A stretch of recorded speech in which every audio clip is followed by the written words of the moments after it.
What if you were trapped in a dimension that was never meant to exist? Sounds like sci-fi, but this could be the reality we live in. A universe made of 3 spatial dimensions and a timeline that only moves forward. But why only 3? Why can't time go back?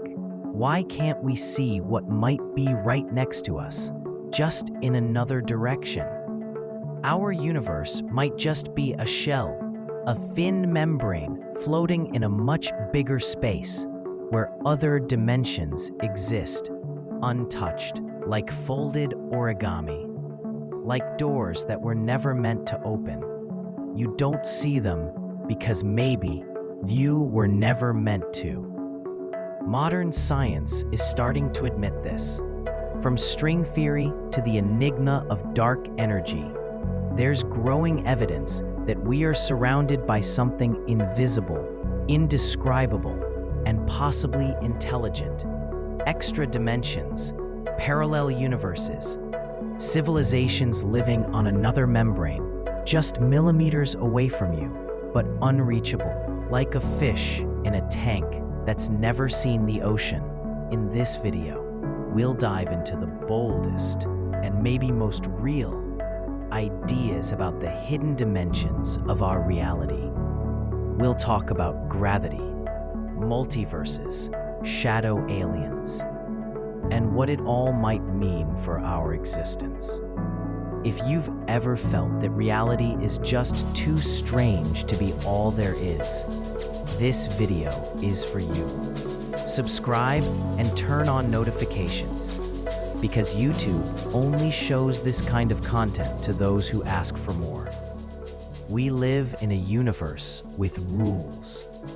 3 dimensions of space, 1 of time, a big bang in the past, a cosmic expansion still happening.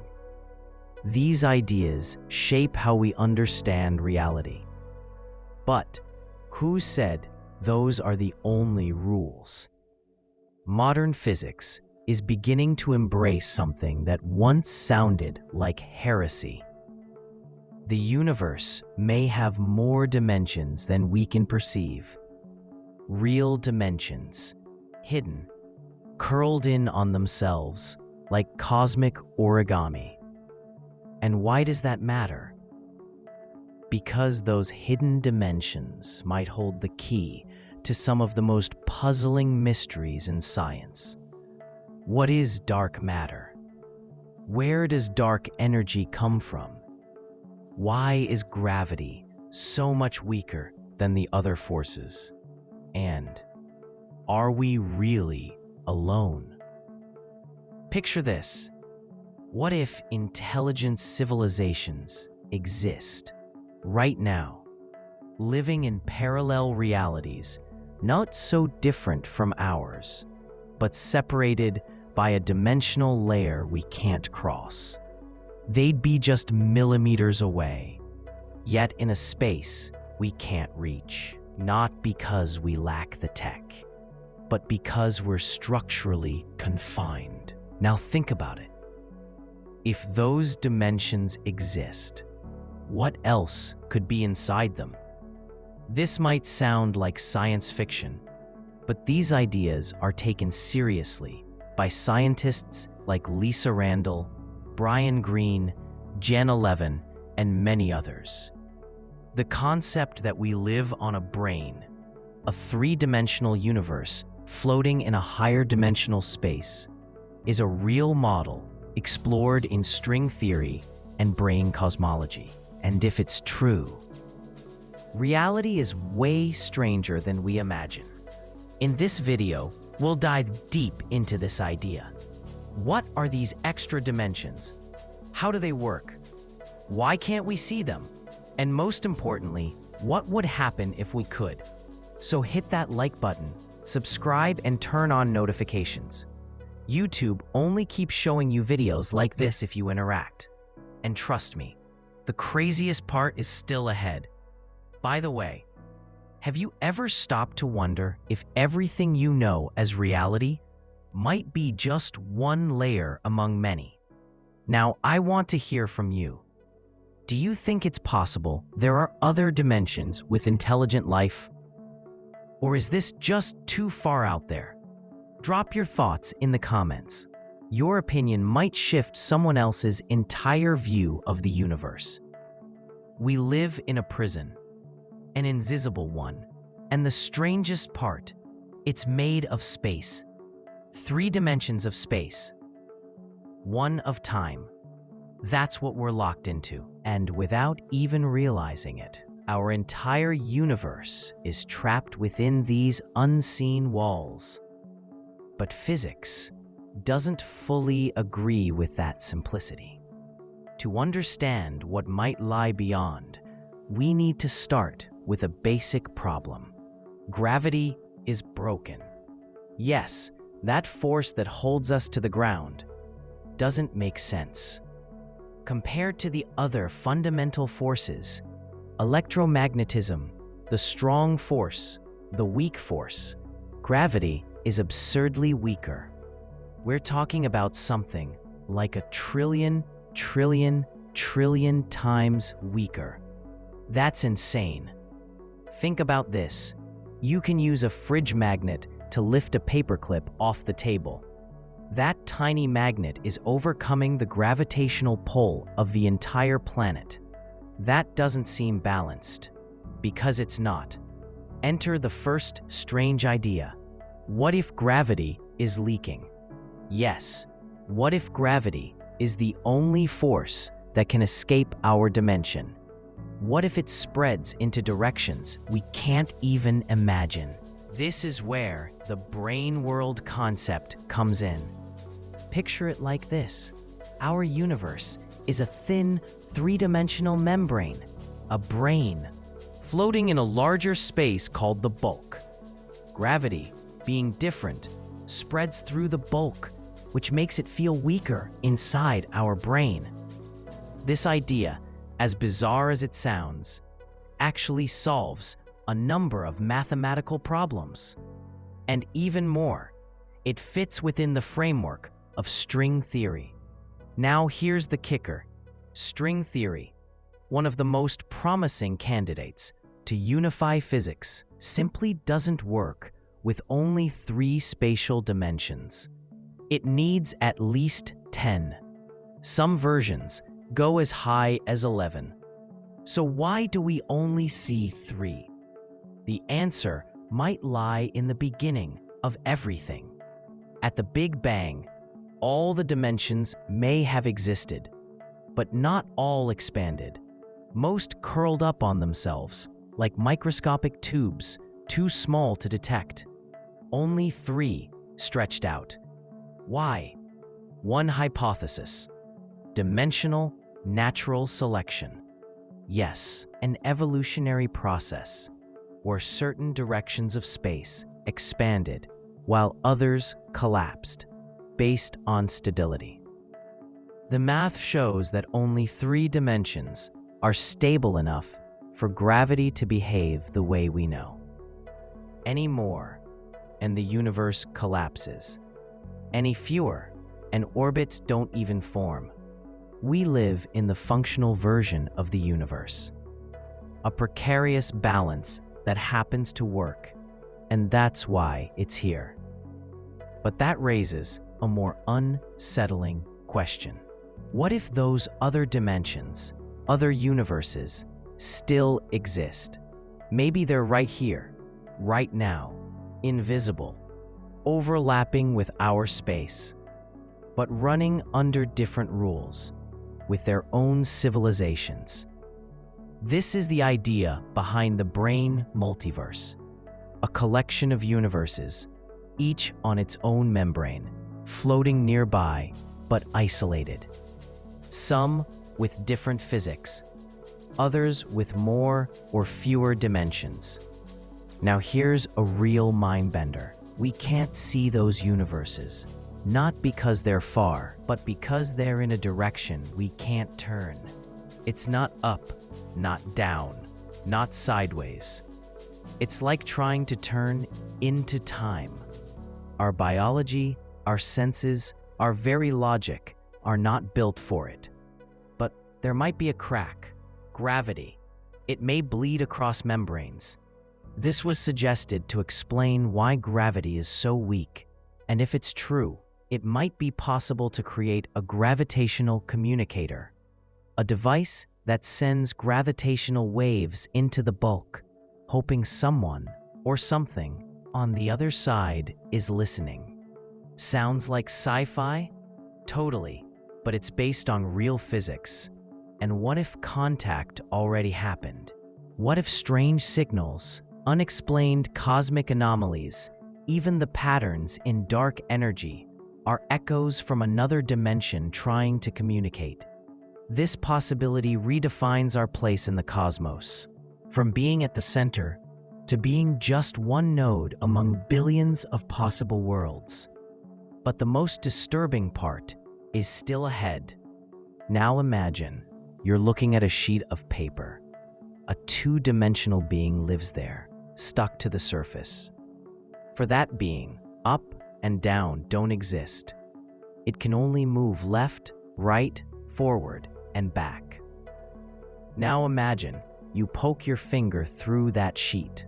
To the 2D being, your finger appears out of nowhere and vanishes. To them, you are God.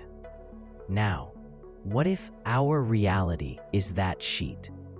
What if there are higher dimensional beings touching us, and we, limited by our perception, interpret it as a miracle, a ghost, or a glitch in the universe? This changes everything. These ideas aren't just weird, they're dangerously seductive, because they challenge something no equation can fix: the meaning of existence. If other universes exist, each with its own physical laws, then our universe isn't special. And if there are as many universes as combinations of physical constants, then inevitably there's a universe where you made every possible different choice. One where you died before being born, one where Earth never formed, and another where life evolved so alien we wouldn't even recognize it.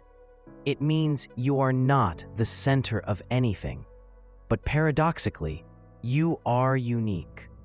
Because your experiences, your choices, your timeline exist only here, only now.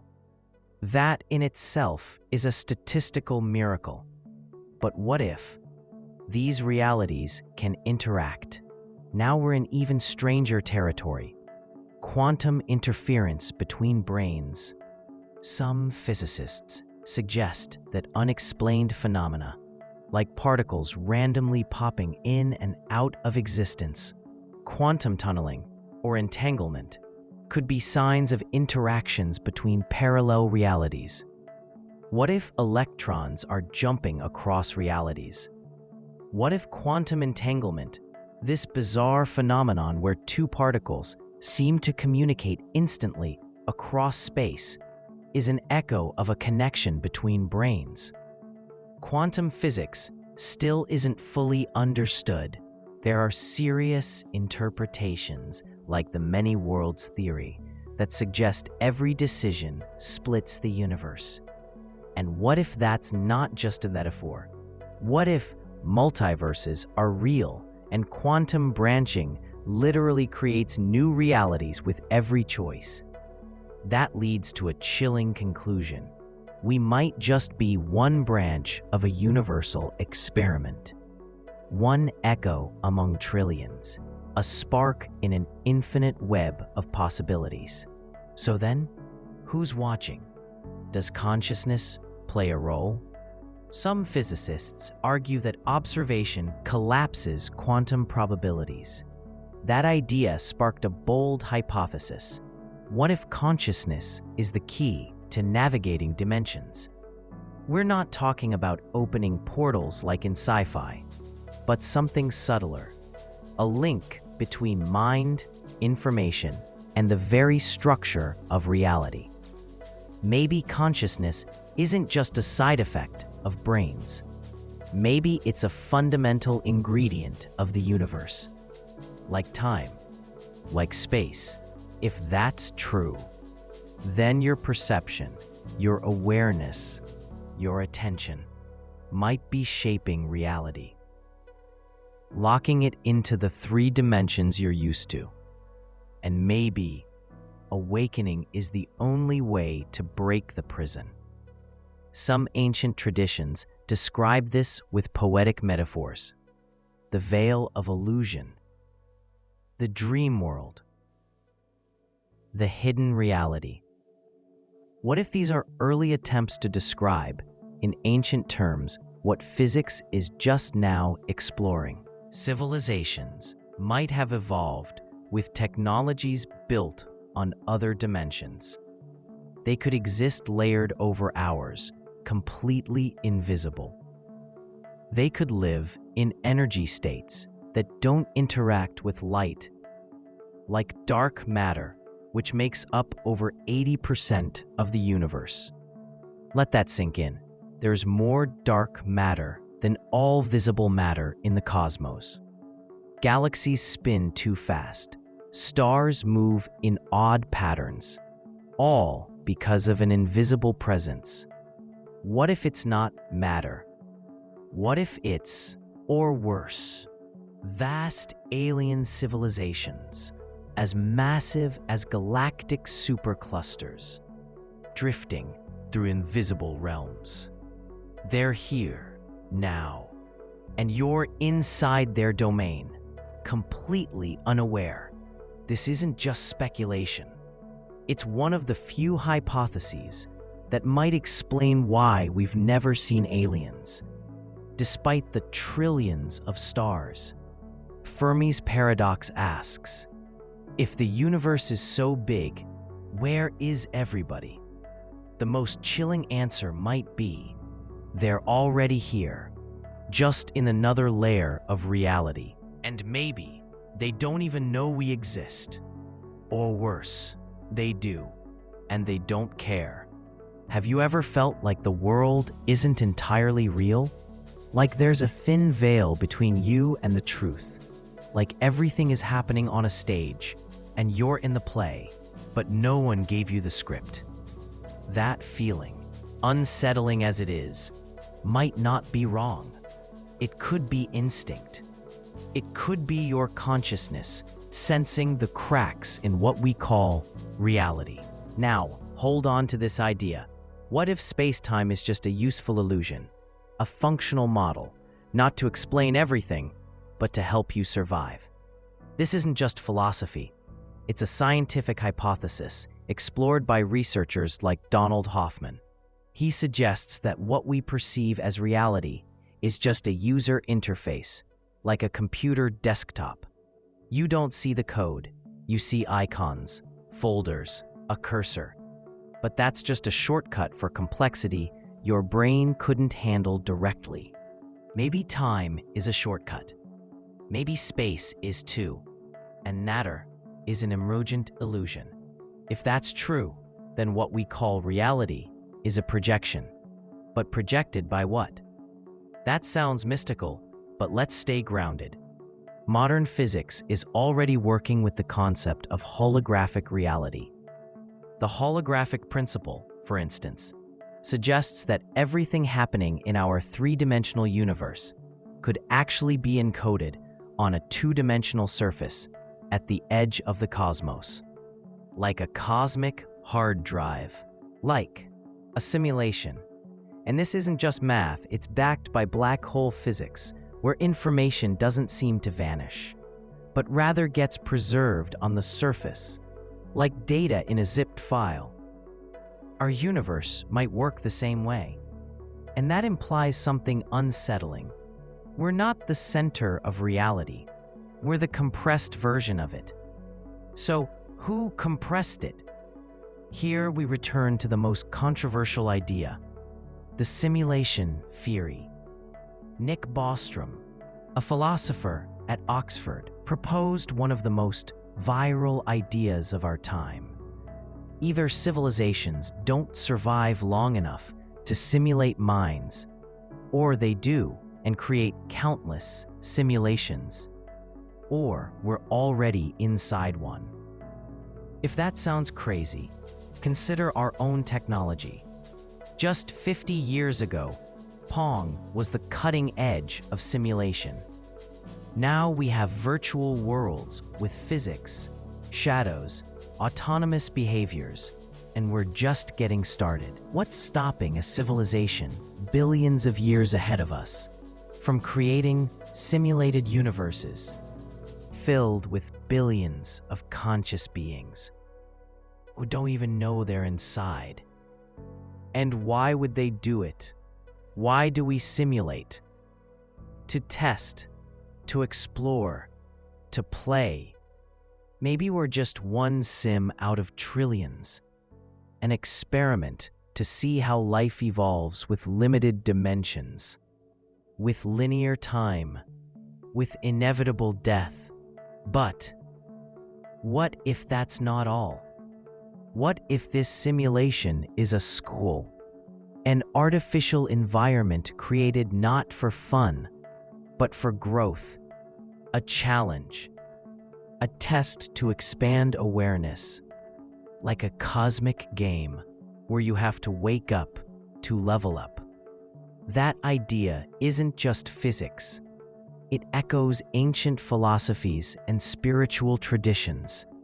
Hinduism, Buddhism, Gnostic Christianity, they all speak of an illusory world, a false reality that keeps us asleep.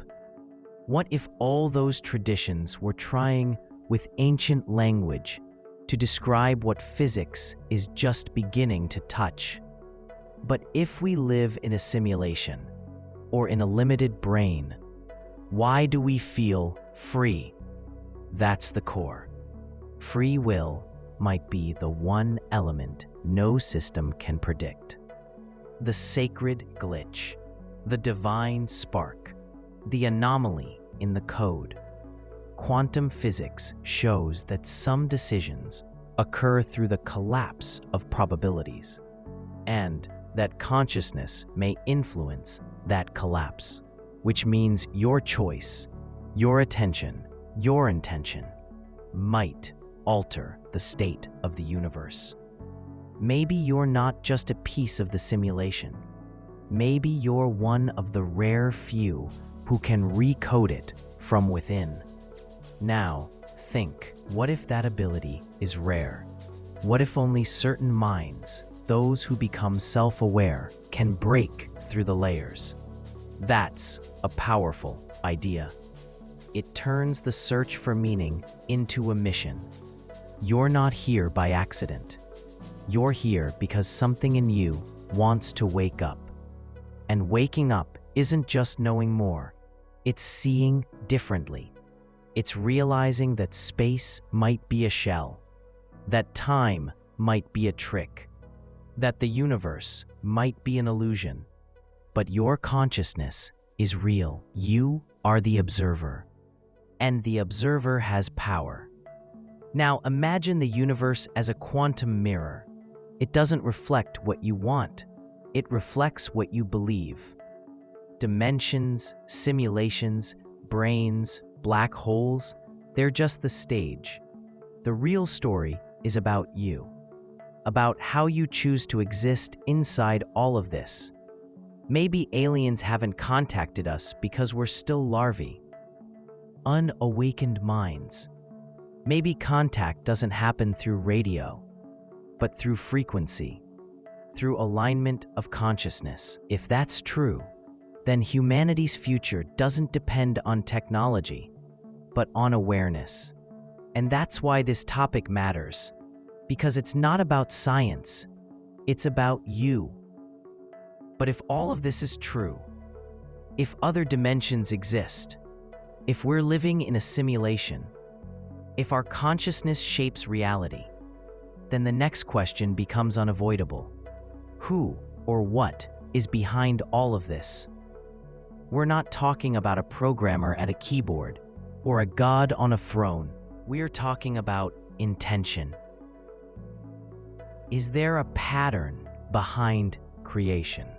Is there an organizing intelligence?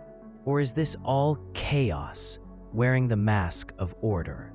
And more importantly, if we are part of something bigger, do we have access to it? Can we communicate with it? Can we discover our role in this cosmic puzzle? Maybe the answer lies in ancient myths. Maybe in mathematical patterns. Maybe it lies within you. The next step in our journey is to ask whether the universe has a purpose, or if we're just particles drifting in a sea of randomness. If that question keeps you up at night too, then the next video on your screen is meant for you. Don't click away. Take a breath and dive deeper. Oh, and if this video resonated with you in any way, leave a like, share your thoughts in the comments, and send it to someone who needs a mind-expanding experience. Take care, and I'll see you in the next video.